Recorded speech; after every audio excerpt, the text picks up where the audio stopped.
gentlemen, welcome to Kingdom of Kodiak. I'm Kodiak. This is episode 38. And with me today is, let me get prepared, Baron, Squire, Lord, Cato, Halar, Castillo, Dragonsbeard. Close enough. Did I get all of that? Close enough. Oh, man. Horseshoes and grenades, I guess. Thank you for coming on. Thank you for having me. No. You're precious. All right. Let's not hesitate.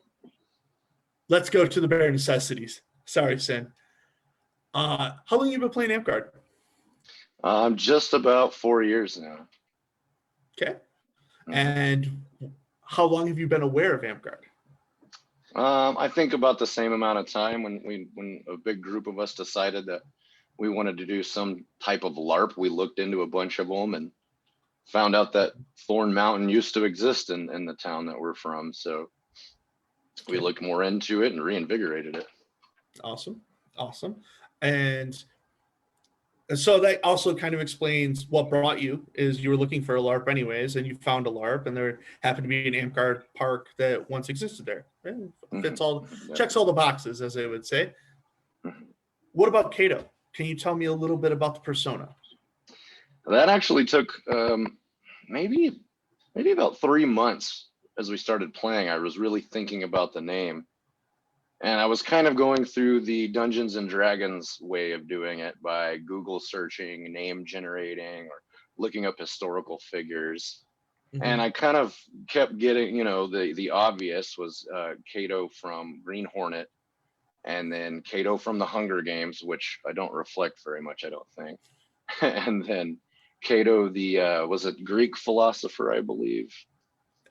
Philosopher or a wise man or something, Sure. Yeah.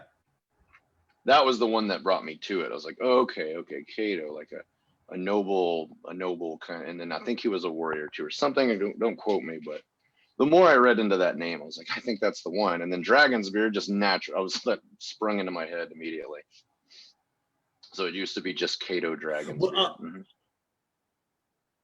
So where did Halar and Castillo come from? So Halar is my knight's last name, Sir Manthex Halar. Man, he's got like a bunch of different names too, and now on the spot I kind of forgot a couple of them. He's gonna get me for that later, but Halar was his chosen last name when he started. He just kind of sprung it up too. Like I came up with Dragonsbeard, and I told him, I'm in your belt line. I want to take that name on too. Castillo comes from a Legion of the Red Cross thing. I'm sure there's going to be questions later that involve our Lord and Savior Gary, but that's where House Castillo, which comes from. Okay, all right, we'll get there. Already, we have a member of the audience that would like to know about your wall. Can you tell us about your wall? I just threw things in here, just tossed them about. No prep time, just threw a bunch of junk in the corner of the room. No, I've got some stuff that I'm really proud of. I got my armor, my weapons that I use, a couple of custom tunics that I had made. Cassius Apparel, of course, made our House Tankard tunics. Ragnarok made my Boba Fett tunic, and I'm wearing another Cassius Apparel here. But yeah, just some of the stuff I'm proud of that I've either acquired or made myself. So we've talked about all the things that you've put in there, except for the stuff that's actually on the wall. Oh, behind it. Are those comic books? It. Yes, that's comic books. Yes, for sure. And no, I did not put the push pin through the comic. They're very intricately placed up there in a very appropriate manner. Sure. Okay, fantastic. So, Cato, what award or achievement are you most proud of receiving? I really think it would be this cross. Like, that was such an amazing time at the gathering formerly known as the clan, or however we're saying it these days. Okay. When I received it there, it was a big surprise, and the camaraderie of the whole group was just a moment that I'll never forget. Never. Fantastic. And it's the camaraderie that makes it important to you? Most definitely. Oh, fantastic. What is your favorite battle game? At Thorn Mountain, we notoriously, for the longest time, maybe the first year and a half, played the same ones over and over again. But to us, that became our bread and butter when we needed a go-to. It was the ones we always played, and that was Ring the Bell or Capture the Flag or a Hold a Base or something like that. Sure. And when you're playing one of those games, what would you be your favorite class to play? It's really situational. Now that I have a couple of level 6s under my belt and I have enough gear and equipment to kind of coast through them and kind of play them on a whim rather than go into park day going, okay, I'm playing my assassin today. This is what I'm going to do. There has been the rare occasion where I'm like, this is a different battle game I didn't expect. I'm going to tank warrior for this, you know. I haven't done that in quite a while, but I like to do stuff on the fly usually. It's either druid, healer, warrior, or assassin right now. Okay. And what's the loadout typically then? What are you bringing to the field weapon-wise? Oh my goodness. My weapons tend to be a little bit flurby. I do have some regular bats, you know, or omni blades rather, but I like a couple of flat blades. I'm notorious for always just using a frog stick or a wetland spear or a Zulu spear, whatever you want to call it. The one that almost got banned from the game. As soon as I heard that there was a spear that met those qualifications and they almost had to take it out of the game, I was like, I got to get me one of those. And it's one of my favorite weapons to use, honestly. If I could somebody said pick just one for now, I definitely go with my frog spear. But I have lots of other things, flails, big hammers, you know. I've got a giant poleaxe that I made that I think kind of helped me win Dragon Master this past Burning Lands Dragon Master. It was pretty cool. Awesome. Fantastic. So those are the bare necessities. Again, sorry, Sten. Let's get to the three general questions that have been asked every week of Kingdom of Kodiak by the viewers, starting with, when is Sir Manthax getting his toaster and soda maker? Toaster and soda maker. That is news to me. I didn't know that I'm as his squire. Am I supposed to be getting these items for him? Because I'm out of the loop right now. Sir Glenulf, not Sir Manthax. Oh, Sir Glenulf. I was like, what the heck? Okay. I can help out with that. There are several places in town that sell secondhand items that I might be able to acquire on my budget. Okay. Are you for Sir Glenulf getting hundreds of toasters and having to find a way around having so many toasters? It sounds like a fantastic idea. A toaster museum would be kind of something neat. It's as exciting as seeing the world's biggest ball of yarn, you know? Okay. Still would like to know, what are your thoughts on bears? I like them. I like them a lot. Some have considered me one in the past, but I haven't met a bear that I didn't like yet. Oh, okay. Well, put a condition on there. Morgan would like to know, who is your favorite bear? Morgan? No, that's not the answer to the question. I was just saying Morgan asked this question. Oh, yeah, Morgan asked. Well, you can go ahead and forego any question that Morgan has put down. As House Tankard founder, I'm just going to negate all of his questions just because I have the power to do. No, I'm just kidding. I love Morgan. So repeat that question again because I got distracted with the glory that is Morgan. Who is your favorite bear? See, I was ready for this one too. So it's definitely you. It's you for sure, Kodiak. Woo! With Morgan coming in second, depending on how much he's annoyed me during the day, then I would choose any other one or you again before I'd get him again. He'd have to really kiss my ass a little bit. I love Morgan though. I'm just kidding. I love Morgan. Stillhat would like to know if there was a tie between Morgan and her, who would be your favorite bear? I don't think I know her well enough, but just because I got to give Morgan a little bit of crap, I'm going to say that Stillhat. So if I understand correctly, it's Kodiak, Stillhat, Morgan. And there we go. It could be Kodiak, Stillhat, Morgan. Yes, that's perfect. All right. That's what I like to Lock hear. That in. That's the correct answer for anyone who's watching. All right. Stillhat would also like to know, what are your thoughts on Dragonspine having a mobile pool and or jacuzzi? That's a fantastic idea. That's like you designate one night at an event just to get in line, because I'm sure it's not going to be enough to fit like 20 people. So No, probably not. if there's a line for it, I would be in that line, definitely. Nice. Would bears be allowed in the jacuzzi and or pool? Why not? They help keep it warm. And would you be joining the bears in the pool and or jacuzzi? Of course, because I almost am one myself, I guess. Fantastic. All right. Those are the 3 general questions been asked every week in Kingdom of Kodiak. Let's get to your categories. Well, there's a lot of questions about some of the people you hang out with, and there's a bunch of other questions. So I categorized the first one as groups, and it was such a variety of things in the second group that I just called it gear. So we're going to start with groups and then go to gear. Miranda would like to know, why did you join your fighting company? Great question, because this company was the 3rd time's a charm for me, pretty much. So not only was I thinking of that, my 3rd one better be the one I locked down for a while. I'm tired of bouncing around, and I want to, get a grip on something and try to achieve what I can with it. It was just like I was feeling really down at an event. I think it was my 2nd clan, and I was overwhelmed. I was like, I need NPCs, I need Reeves. I was freaking out.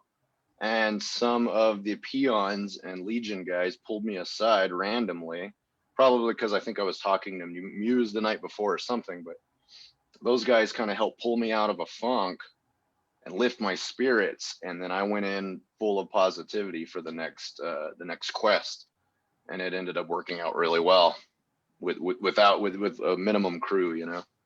Fantastic. But I think at the last minute, a lot of people ended up helping for that. My memory's a little hazy with that clan. There's a lot of meat involved. There always is, isn't there? Mm-hmm. It was one of the memories I'm going to share down the road here, but yes. Scorpion was also a big influence as well for the Legion, for me joining the Legion. Mm-hmm. So Miranda's asking the why. Sir Manthax would like to know the what. What made you put the cross on?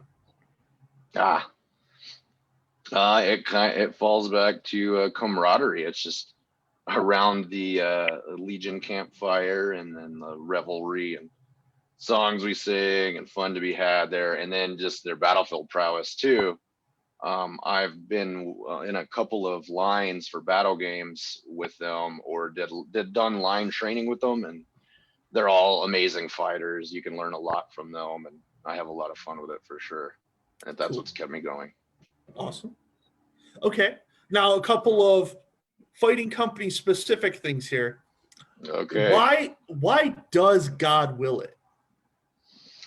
We're kind of heathens, so it's mildly blasphemous that we yell out God wills it, but it comes with the whole Legionnaire thing. Why he wills it, I do not know, but he does quite often when you see red, white, and black hit the field. Okay. And whose God is willing? There's so many that I actually consider gods, like Bill Murray. He's a godlike figure to me. Okay. All right. We're just stopping with Bill. Let's just stop with Bill Murray. That'd be perfect. That's a perfect way to end that. It's Bill Murray. He's God. Fantastic. Damon, I believe, would like to know: are you happy wearing the cross? I most definitely is, and we always call it a burden because once it's placed on us, then we're mentors for people. Like just in any other company, we take on underlings or whatever you want to call it. We call them peons. We take them on and we help them and try to build each other up in Amtgard, Yeah, that's great. That's fantastic. I haven't met a member of your household yet that I don't like. So whatever you guys are doing, you're doing great. We got to show you the Legion's bear one of these days. Well, I mean, there's a bear in the Legion. He's a wild one. Switching a little bit to households. Okay. Still, I would like to know, how did House Tanker get started? Now, it got lost in translation, as things do in a company that's centered around drinking, you know, appropriate drinking in Amtgard. But we figured it out. At one point, we got together and we were like, no, wait a minute, this is what happened. And we made it so. There was a park member by the name of Crow, and we would just go to park and we could have drinks at our park. It's an open public park, and they let you. So we would, half the time at park, we'd just be sitting around drinking, or we would just be offhand beer fighting each other, just so we could keep going, you know. And Crow said to us, why don't you guys start a household? And just ding, ding, ding, ding, light bulbs. We were like, ooh, we got this. And all the founders kind of locked it in. And every event we go to, it just explodes more and more. It becomes a bigger deal. We just want to make sure that we don't get into trouble. You know, we've got 2 flames so far. So I think we're on the right path of responsible drinking in Amtgard for sure. And we have a lot of fun. That's great to hear. No, if you haven't been to a GOTC, obviously other events they do it at, but a GOTC at night where they're doing offhand fighting, maybe initiations. I don't know if that's what it is or not, but just be a crowd member and watch this happen. You don't even have to participate. It's glorious to watch. It's exciting. There is a splash zone though. If you go near, stay away from the barrier, beer could fly out of people's hands and hit people. So keep an eye out. Be very careful. Yes. What are the goals of House Tanker? Pretty much summarized as the responsible drinking in Amtgard. That is always our main focus. Upon initiation, that's the one thing that we say right at the end before we all cheers out of our founders cup. You know, we want to be safe about it. Too many people have gotten in trouble or maybe just lost control, because we also tend to take care of those around us that have maybe gone a little too far, you know, babysitting, as it's called. We just try to keep things responsible, safe, but still have tons of fun. A whole tankard full of fun. Right. I love the answer. Still, I would like to know, how big is the household, or how big is House Tankard? Yes, I think I was somewhere around the margin of 50 members, 48 to 50. Sometimes they get lost in translation. Some people that jump right in, maybe we had missed putting them in the group chat or the Facebook page or one or the other, and there might be miscommunications, but as far as I know it to this day, 50 is a pretty solid number. Okay. You said that responsible drinking is a goal of your household. What are you most proud of within your household? Oh, it's most definitely those flames that we got. I wasn't expecting that. I, at the time, didn't even know when we got our first one that a household could receive an award or something, you know, be recognized like that.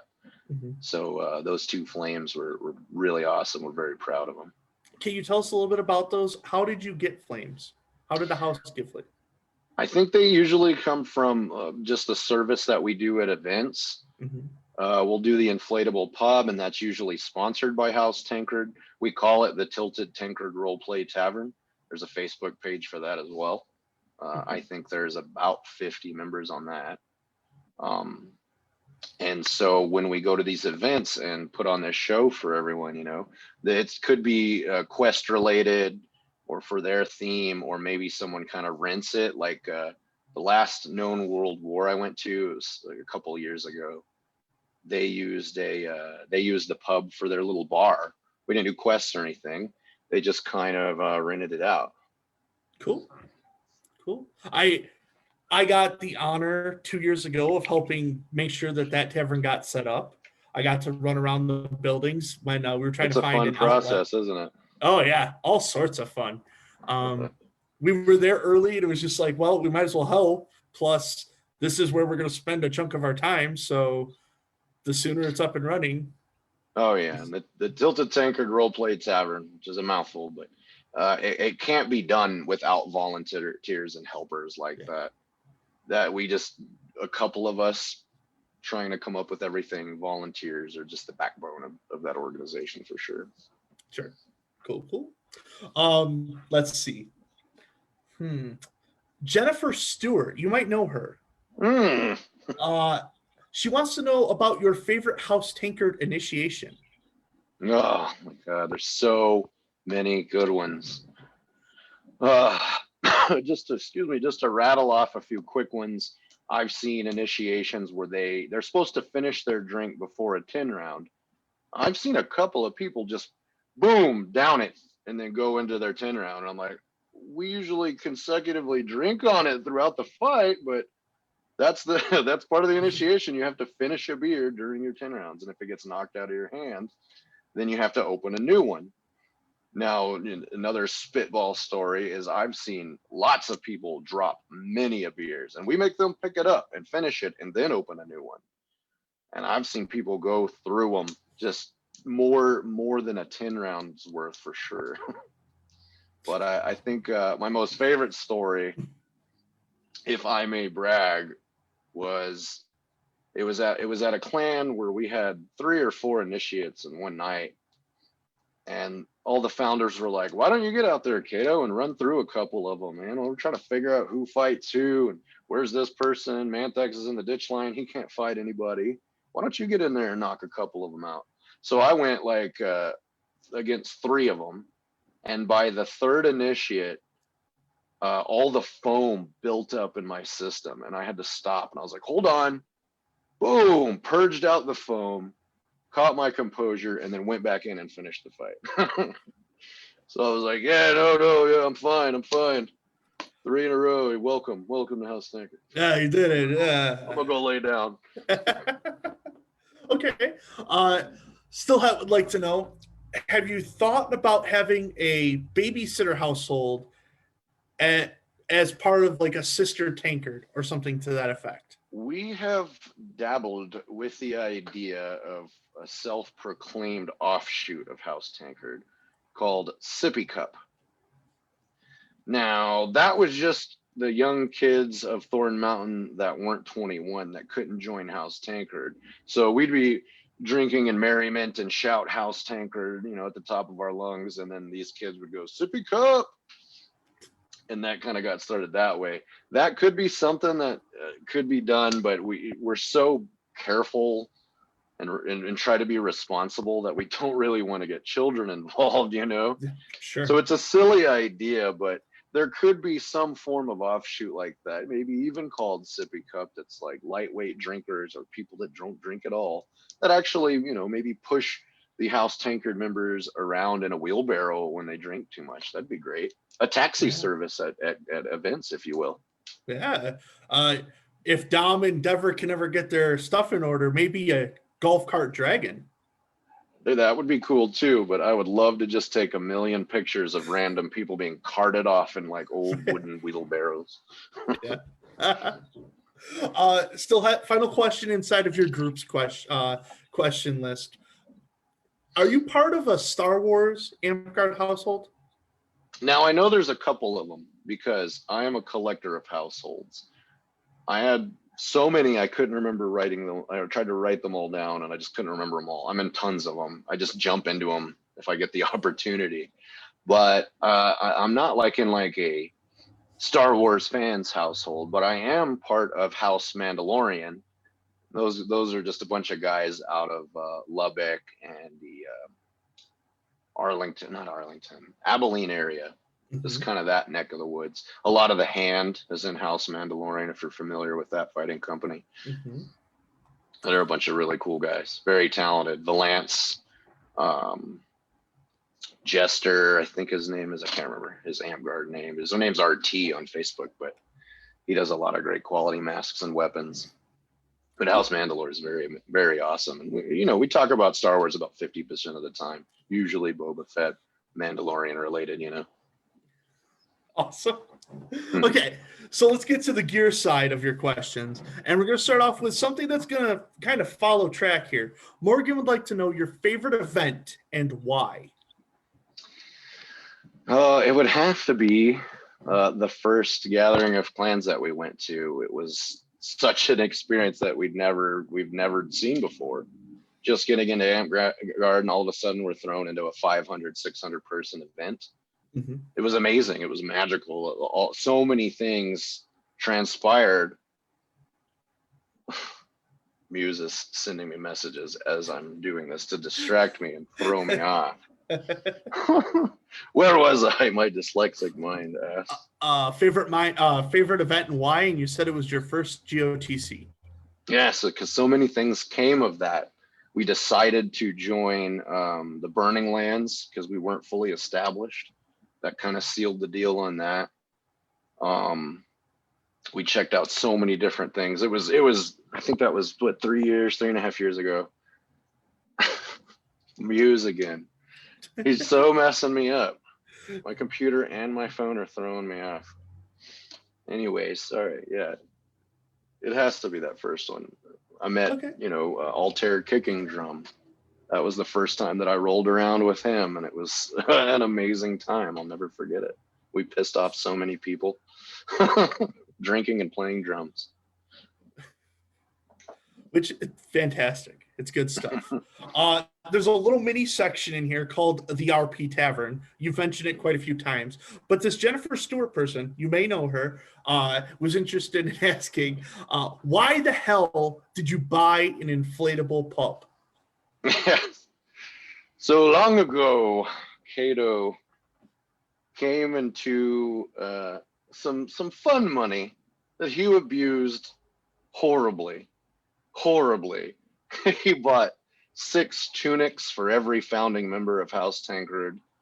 He bought all kinds of things.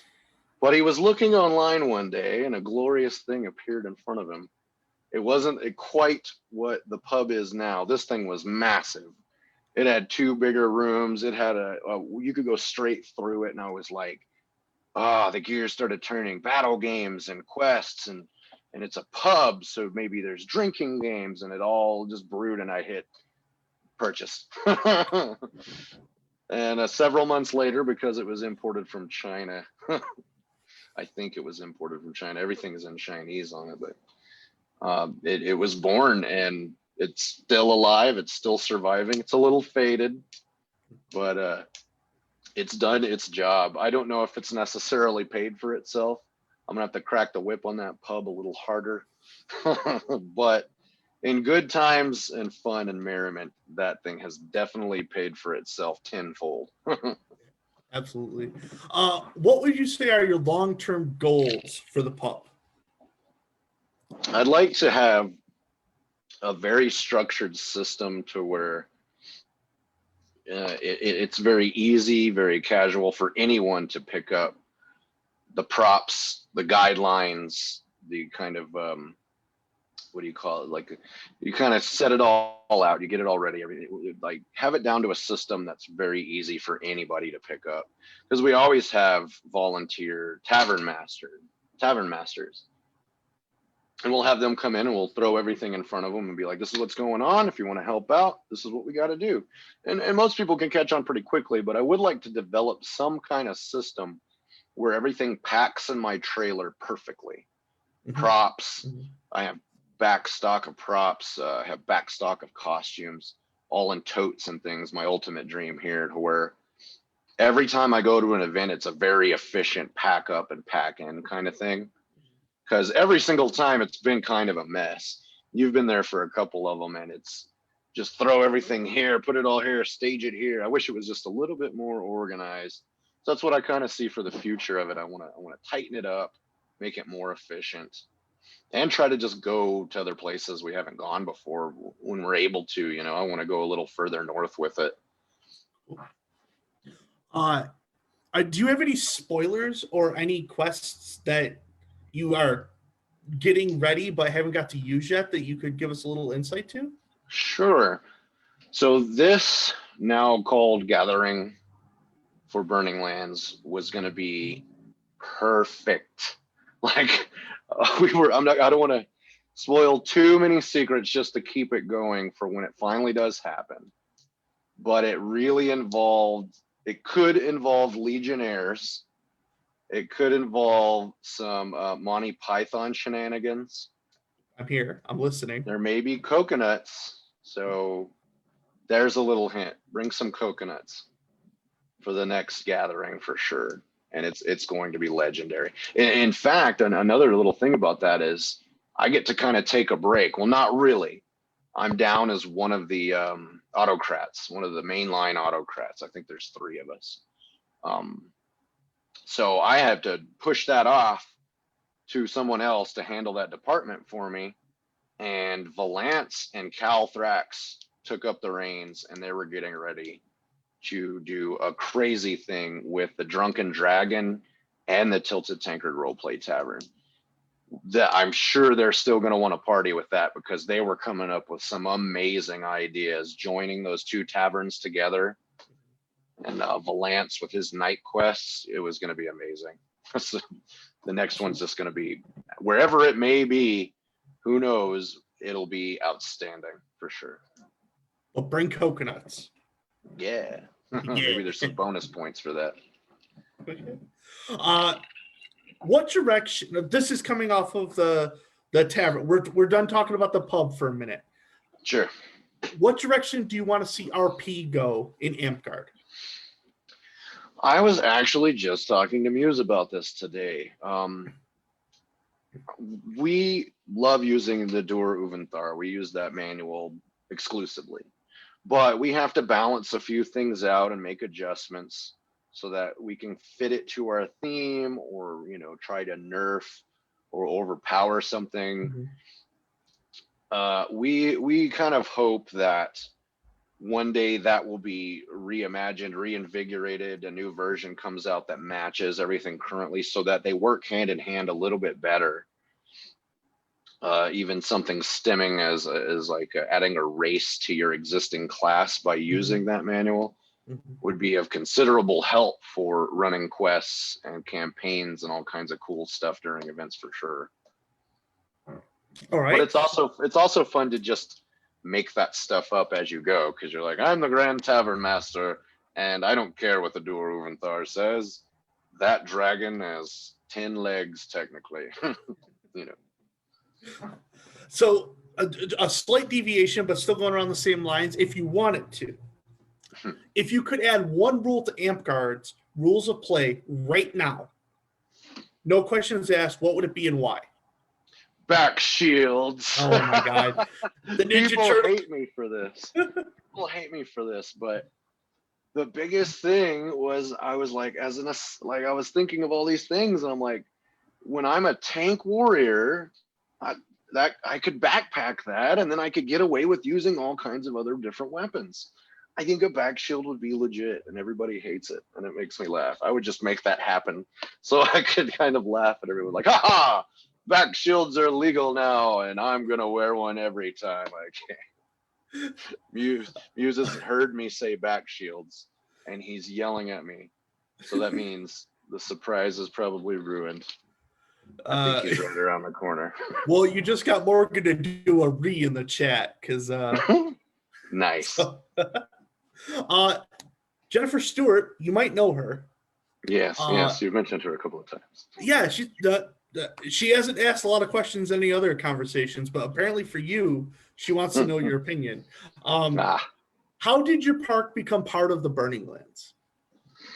Yeah, I touched on that a little bit earlier. We were trying to figure out whether we wanted to go through Golden Plains or Burning Lands. And we were all discussing it amongst ourselves, and we went to both places. We went to El Paso a couple of times. I think we went to Crimson Basin a couple of times.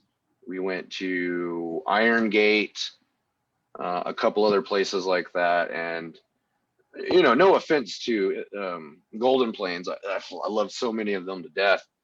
But we just kind of thought, okay, this is a little closer for us. There was already something established back in the day with Thorn Mountain and Burning Lands. And we decided just to go with it, because we had met more people through the Burning Lands, and they'd become our friends and family. And we're like, well, the majority of the people we love are right there. So I think it was kind of a group decision that we go with them. It took some time. We took an appropriate amount of time to really think about it, though, for sure. I remember that. Cool. I'm obviously Burning Lands is happy to have you. So, I mean, I guess. Jennifer Stewart would like to know, what is your favorite arts and science project that you've completed? It's because I'm getting more, like I said, getting more into flat blades these days. I wanted to start by Valance giving me one or selling me one of his really awesome ones, and then kind of studying it as he built it, because he's really good about that. You get something from Valance, you're going to see step-by-step processes or live streams from his shop of him making your weapon. So there's a lot of insight and cool knowledge that comes with getting a weapon from him, you know. So it would have to be my two recent weapons. I have that poleaxe I was talking about that I didn't bring in here, but I should have. And then the dagger that I kind of modeled after Valance's saber. I have both of those back there somewhere. But yeah, definitely those newer weapons. And then always my frog spear. That's just my baby. All right. Kyle would like to know, what are your long-term goals for the game, excluding knighthood? My long-term goals are to be a little bit more active in other events. Like once that's a thing that we can do safely, I want to try to get to those further out events, or those like crazy ones that everybody's always talking about, Castlemania and what's that? There's a couple of other like big structure amp guard events, you know. I've seen some of the YouTube videos. Quiet has ran around with a GoPro at some of those events, and I'm like, man, I can't. It was fun at the gathering with, you know, 100 v 100 at times. That was legendary. But they make on YouTube, it makes this battlefield look like it's a couple of hundred on equally as many, and that's something I definitely like to try to do. And that dungeon crawl that Northreach does, I really want to do that too. They usually, to my knowledge, go into an abandoned mall or like, you know, not completely abandoned where it's dangerous, but I think it's just some place they rent out, and they make like all the different levels and department stores quests and challenges and things. And that sounds really cool too. Yeah. Okay. And I guess my super long-term goal, is just to try to get Amtgard as flurby as possible. I don't like when it's too much of a stick jock sport. I like to be able to even walk up to a stick jock and go, "Hello, how are you today?" And then they give me a weird look and try to like ignore me the rest of the time. I want to keep doing some of that, you know. I want more of that. That's fair. Hey, I think making a flurby would be great too. Because, you know, why not? All right. So there is a prerequisite to me asking this next question. And that is for you to tell Damon Abali, who's in the chat, the tie that you have with her that she's unaware of. And it has to do with your belt line. The tie. She's in the chat. The pressure is on. Who is this again we're talking about? Damon Abali. Okay. We talked about it before the episode started. Oh my god. The tie. Give me a hint here. I'm lost for a second. I got too lost in my thoughts. Goldcrest. Ah, yes, that's right. Tie. So unbeknownst to me, you know, that there was so many Dragonspine people that were, you know, I'm belted to, or you know, that were affiliated with it. I thought it was really cool. So that tie, yes, yes, I'm in Mantex's belt line. So for anyone that needs a story, I wanted to confirm with Cato who his knight was, and then, you know, obviously it was Sir Mantax, but he kind of also told me that the line goes back to Goldcrest in it and Elspeth, and it just so happens that I was speaking with Damon Abali earlier today, and Damon Abali is also a member of Goldcrest Beltline in a different branch. So mind blown. Here we are. Yeah. The spoon never existed. Here we are. We broke the matrix. So with that said, would like to know, how big is your belt family? Oh man. The ones to my knowledge that Mantex kind of told me about, or everybody that I've seen on Elspeth's Belted Family Facebook group page,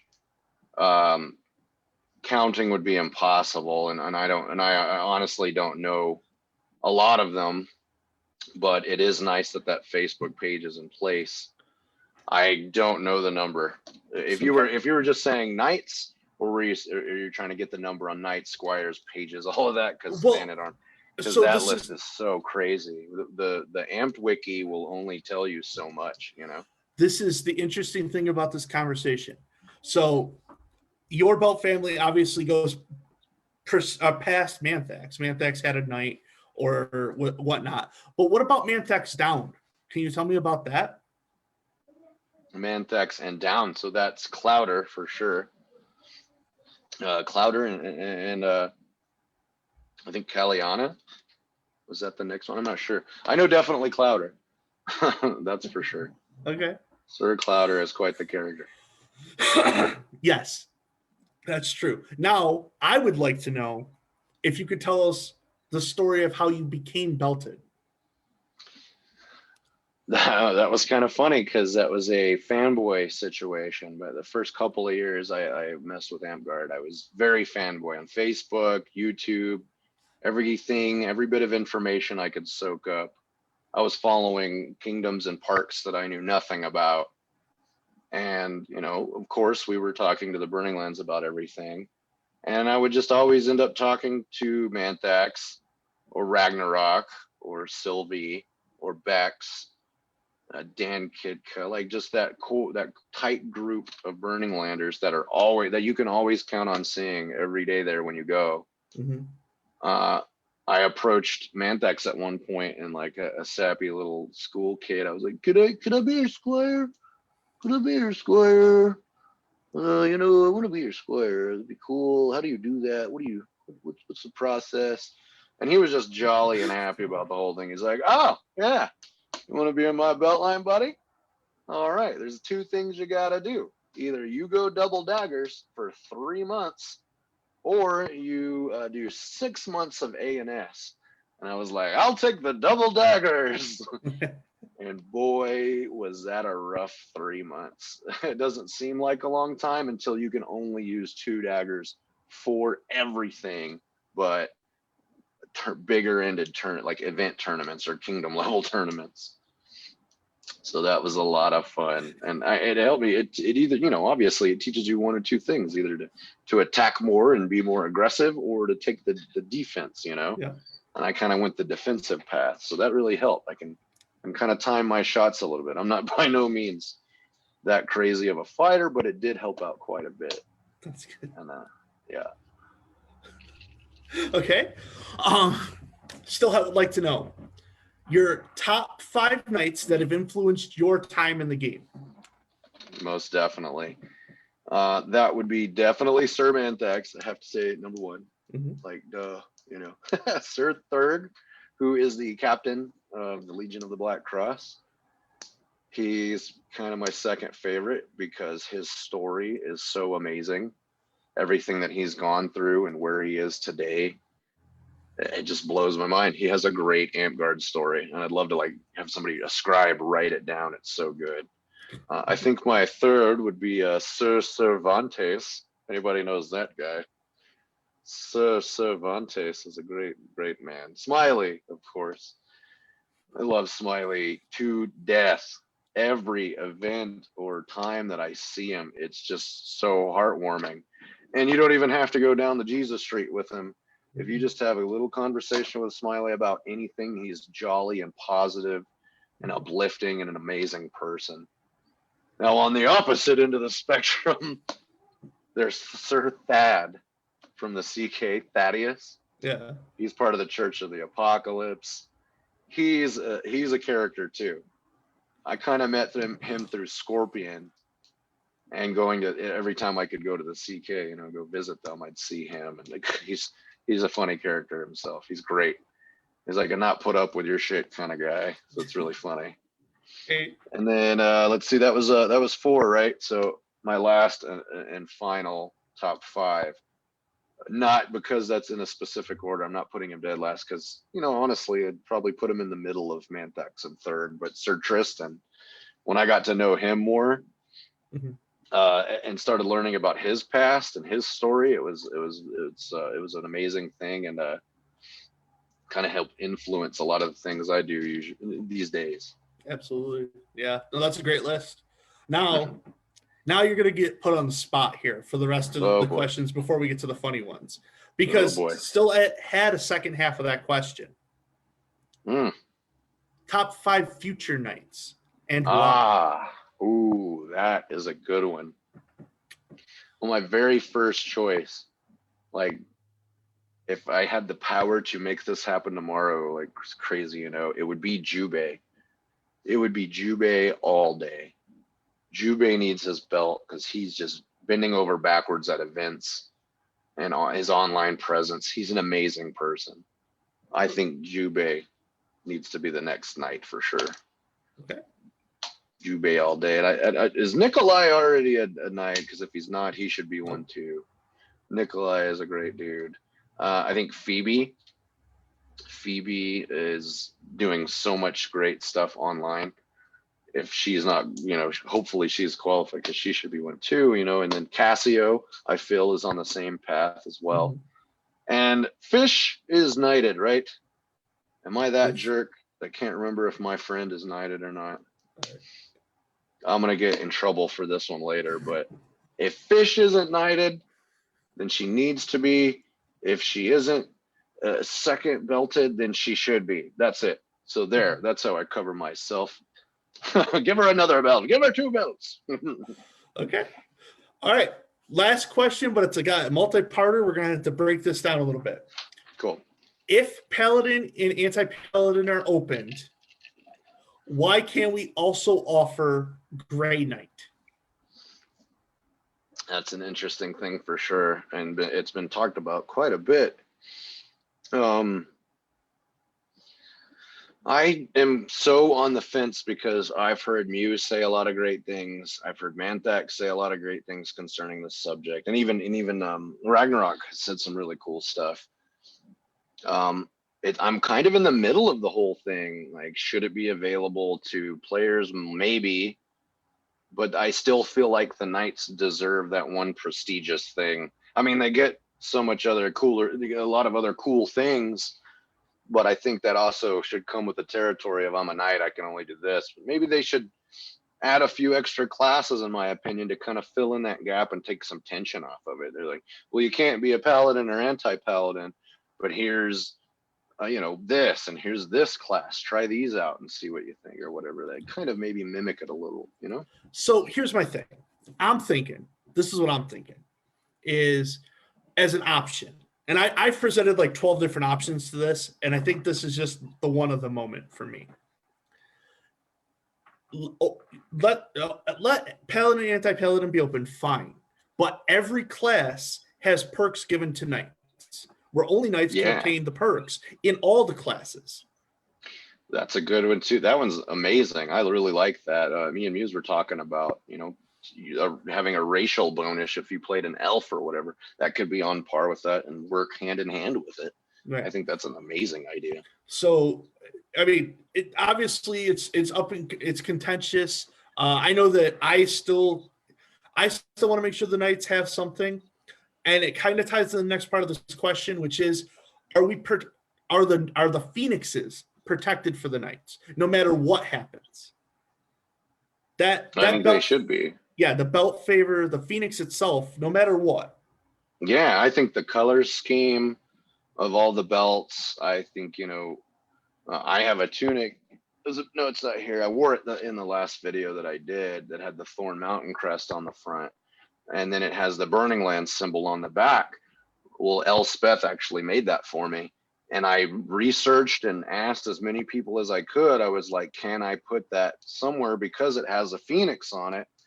You know, is there a specific place? And they're like, you just can't put it on your front. You can put it on your back, no problem, but don't put a phoenix on your front end of your tunic. So I was like, okay. And I kind of, you know, honored that tradition and think that's something they should carry. It's the chain, the phoenix, the belt, the favor, you know. rocking that, because all of us want to do that one day for sure. Right. Well, again, if at the end of the day Amcar decides that those two need to be opened, and we're comfortable with saying that the perks of being a knight are that you get presents, well, that's all well and those good. extra perks, are really important for continued gameplay for sure. Right. So, in a world where Paladin, Anti-Paladin are opened up, would you rename them and leave the titles? I think you could.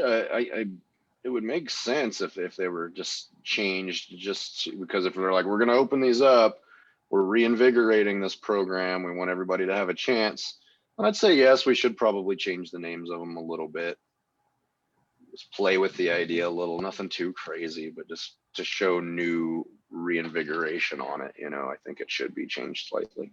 Right. And from the sounds of it, it sounds like you're on board for my idea of there essentially being a knight-only archetype for every class as an alternative. I like that. And it should be pretty prestigious too, like something that's just like, whoa, that's unimaginable. Like a warrior class, a knight in a warrior class gets like an additional on top of the +6, so they can go in with like +7 armor, something crazy, because Right. Well, just the idea that, okay, fine, let's have all the classes available to everyone, and anyone can play any class, but at a certain point, you have to be a knight to have this prestigious part of each class. And then I like that a lot. Play whatever they want up until level 6, and the knights can. It may be a solve. It may not be the right solve, but at least it's on the table. I think it's an amazing idea. So Miranda reached out to me and told me, hey, Kodiak, Muse had a question for Cato before you get too far along. Make sure it gets asked. And I'm like, okay. And I go check it out. And of course, the question is, who is your favorite person in your fighting company? We know it's Muse. Why? Yes, it is Muse for sure. But at a close second, Smithy is my boy. And so there was a trifecta of peons at one point. It was me, Kaya, and Smithy, and we were like a force to be reckoned with when it came to like helping out and doing our thing. So it's hard to, obviously Muse is first. That's easy, all day, every day. But it's a close second because we had so much fun hanging out and growing in the company together. And Smithy is a character. Oh boy, if you haven't met Smithy, you have to.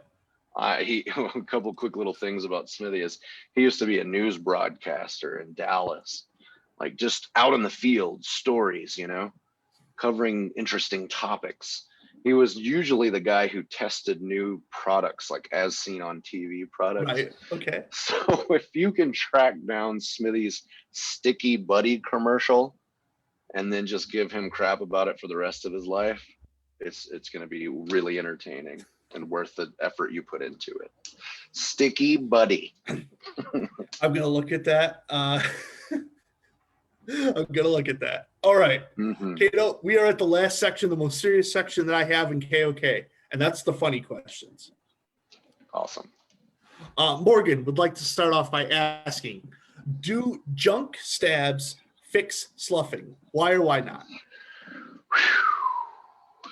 It sounds funny, but in a couple of occasions, a long time ago, we would implement that. Oh, hold on just a second.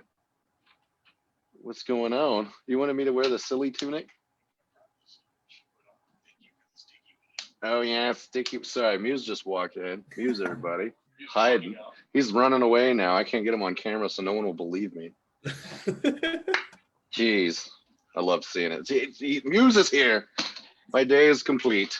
I'm on the Kodiak show. I've got Muse in my house. I can't even remember what question we were talking about. Junk stabs. We used to do that back in the day, is what you were saying. Oh, yeah. So we had to do that to a couple of people. And a long story short, we had someone that was continuously sloughing, not taking shots, running around with his cowboy friend, they were baseball swinging their weapons, you know, they didn't have a care in the world. And we're like, guys, we're trying to, we've got a program here we're trying to follow. Don't do this, don't do that, you know. And eventually we the only way we could teach them was to shut them down very quickly. Like, oh, did you feel that, you know? So a junk stab can do the trick. The last time the guy ever sloughed my shot was we were playing Ring the Bell, and he was running at me full steam, like baseball swing, like jumping in the air, trying to be all triumphant and majestic or whatever. But I took my spear and laid it down in such a manner that he landed right on top of it, and it nut checked him pretty bad. He rolled around on the ground for a little while, walked off the field, and I don't think he ever slept a shot from me again. All right. Damon, I believe, would like to know, why is your beard so glorious? It's a lot of training. You have to feed it, water it, take it for walks, keep it entertained. Yeah. I used to exclusively only use a certain kind of product that I found online. Then for a while I made my own, and then I became very broke, and I just used whatever I could, you know, mud and sticks and leaves. No, just kidding. But I had to go with generic store-bought stuff, you know, like I use an Old Spice pomade to keep everything together. And it's just brushing it out and maintaining it every day, man. I want one of those electric combs so bad. Have you seen those on Facebook or scrolling? Now that I've said it, it's going to pop up on everybody's feed that's watching this or listening. So Christmas for Cato electric brush, yes. The good one. Don't get the weird one from Wish. It's not an electric face comb. Okay. Beatrix would like to know, as someone who has a glorious ginger beard, which you do, why is Kodiak so afraid of the ginger beard? For reference, they believe this is a ginger over here. The lighting, we'd have to check the lighting. Also, to confirm your ethnicity or whatever, let me see your thumb really quick. See how you have hitchhiker thumbs? Mm-hmm. So there's Scottish or Celtic in there for sure. I'm 98.2% Eastern European. 23andMe says so. So 23andMe says so. Yeah. Well, an old guy at an Irish fest told me at an Irish, almost like an SCA, or what do you call it? Oh, what's that thing down in Dallas? All the nights and stuff.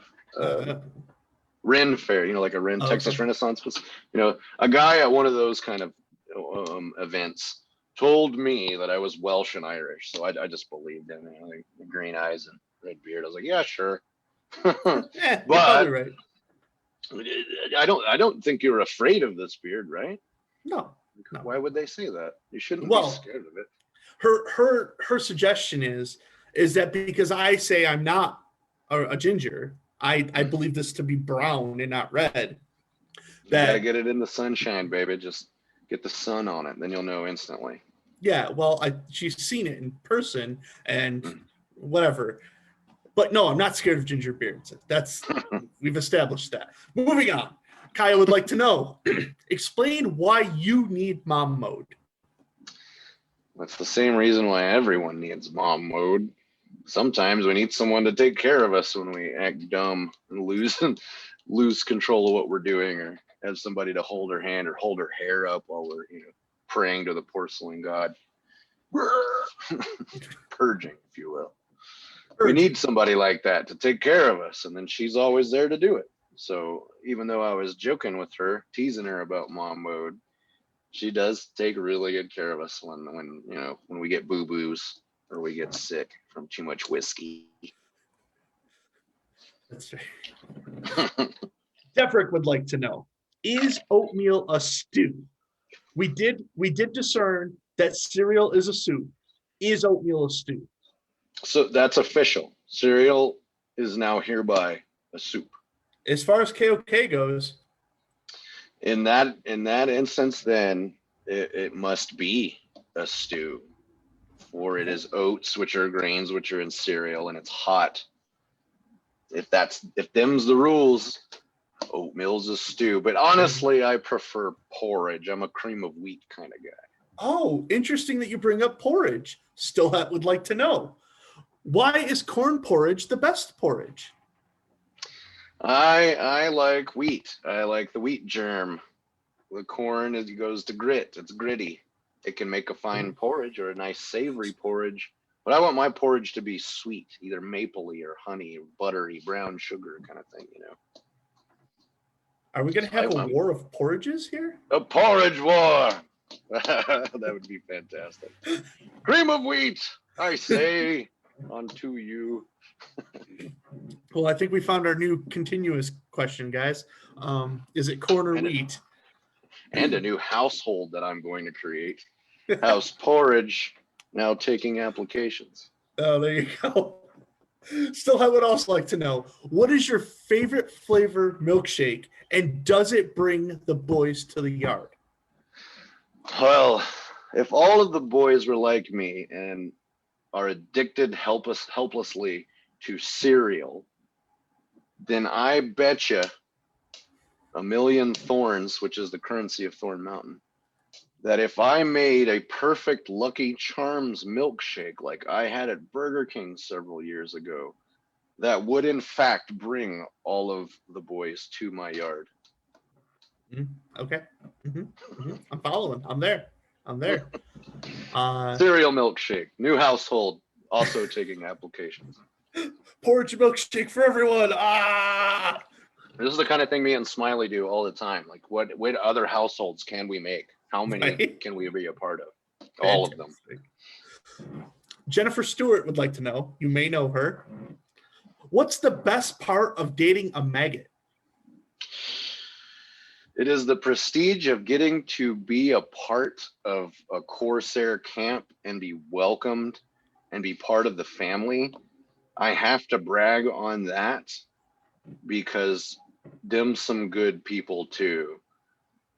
If for some reason I was kicked out of the Legion or something, I don't know. If I had to make another choice of company, I could very well say I might give it the old college try, because once you get to know those assholes, they're awesome. And I love many of them so very much. Just like the Legion has pulled me out of a couple of funks in Amp Guard situations when I was really stressed, I've had a dozen Corsairs or maggots help me out in my time of need, or just be the shoulder, you know, or in the subject of Altair kicking drum, me and him, he was a Corsair. Me and him ran around clan every year, banging drums and drinking mead and just interrupting camps. Hey, you want to hear some drums? We're gonna play them anyways. So that's also a great thing about dating a maggot, for sure. Okay. Morgan would like to know, if you could meet anyone in the person in history, who would it be, and why is it Freddie Mercury? That's an amazing answer. It would be cool for Freddie Mercury, but I don't know. I'm going to get kicked for this again later, and this sounds silly because some people are like, I'd want to meet George Washington, or I'd want to meet Adolf Hitler so I could kick him in the nuts or something, you know, whatever. But it's the other guy, not Gaiax for Dungeons, the creators of Dungeons and Dragons. The other guy, if there's a documentary on YouTube, check it out. There's this other guy. He's the one who came up with this, right? I'd want to meet him back in the 70s, seeing all of this for the first time, because Dungeons and Dragons is also a pretty big, or at least tabletop roleplay is a big thing for me too. So I'd really want to get to meet him and see what was just going on in that mind, you know? Drugs. Maybe. I don't remember that part in the documentary. Well, I mean, come on. It's the 70s. They were just a bunch of nerds playing war games in their parents' basement. So I don't know how many drugs they were doing. One whole drug is not what. One whole. Yeah. A whole and maybe a half. Morgan would also like to know if. Gosh, Morgan.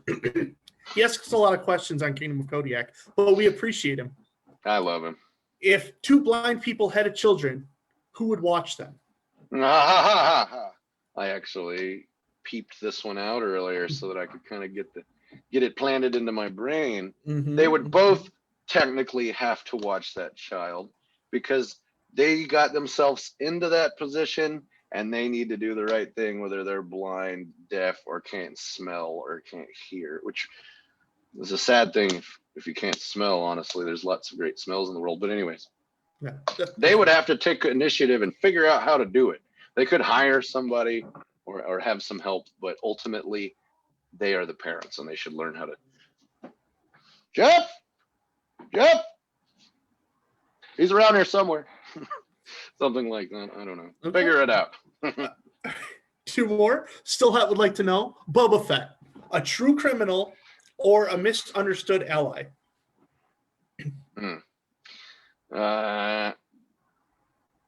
He's been so many things over the years now. I could talk for hours about Boba Fett. But the thing back in the day with him was always, it was the highest bidder that mattered, whether it was the rebellion, the empire, anything like that. A hired gun. You got a lot of money, then I've got time for you, was his kind of thing.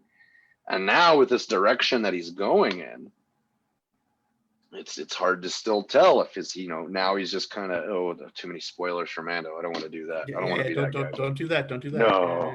No. But yes, I think he's a bit of both. You just got to have the right honor and the right amount of money. All right. Cool. Last question. I don't know why she asks. Would like to know, is Kodiak more of a white phoenix or a black phoenix? I think you're more of a rainbow phoenix. Well, like an illustrious, full-breasted, beautiful phoenix. Okay. I don't know if there's underlying implications there or not. No, not at all. Just the broad spectrum of colors. Broad spectrum of wonder and beauty. Fantastic. All right, Cato. Thank you again for coming on. If you could just give me some time to make some announcements for the viewers, and then we'll come back and say our goodbyes. For the viewers, this weekend on Discord, we will have a bread making class with Madam Esmelda. And then the first Magic the Gathering tournament. Bring your best deck. Tomorrow registrations will go up, so you can let me know if you're going to be in the vets tournament or the noobs bracket, whichever one. Additionally, we have another survey that's come out from the rules revision committee. Please take that survey. Please, if you have time for focus groups, please jump on those. Additionally, I miss all of you. That's all I really had to say about that. There is the Dragonsbeard Burning Lands combined RP page. If you're not on that, please ask someone. You can get on that. We are currently at the beginnings of the RP, so you still have time to get in and not miss a lot of the story. There are regions and champions challenges out there. Please participate in those. Offer yourself out for opportunities to keep yourself busy during the pandemic. Thank you so much. And Cato, I dare you to beat my number of Hero Forge customs right now. I've got 21 so far. Try to beat me. Challenge. I'm now seeing Hero Forge as memes, and that's an amazing thing. Keep that up, everybody. But thanks so much for having me. It's I fanboyed over things so many times, and I fanboyed over this, and I was like, I've got to be a part of that. I got to try that out. It looks like so much fun. So I'm very glad you've had me. Well, not a Thank problem. You so much. I can't wait to see you again. Yeah, I don't know when the next time we'll see each other is, but next time I'll do a little bit of a trade-off and accidentally leave a mystery amount of money in a corner and, grab a drink-shaped apparatus from you. And Yes. Now, excuse me, I must run into the next room and engulf Muse in hugs because he surprised me with a visit today, and I'm literally going to cry later. So there's that. Well, until next time, I've been Kodiak. This is Kingdom of Kodiak. Have a great day.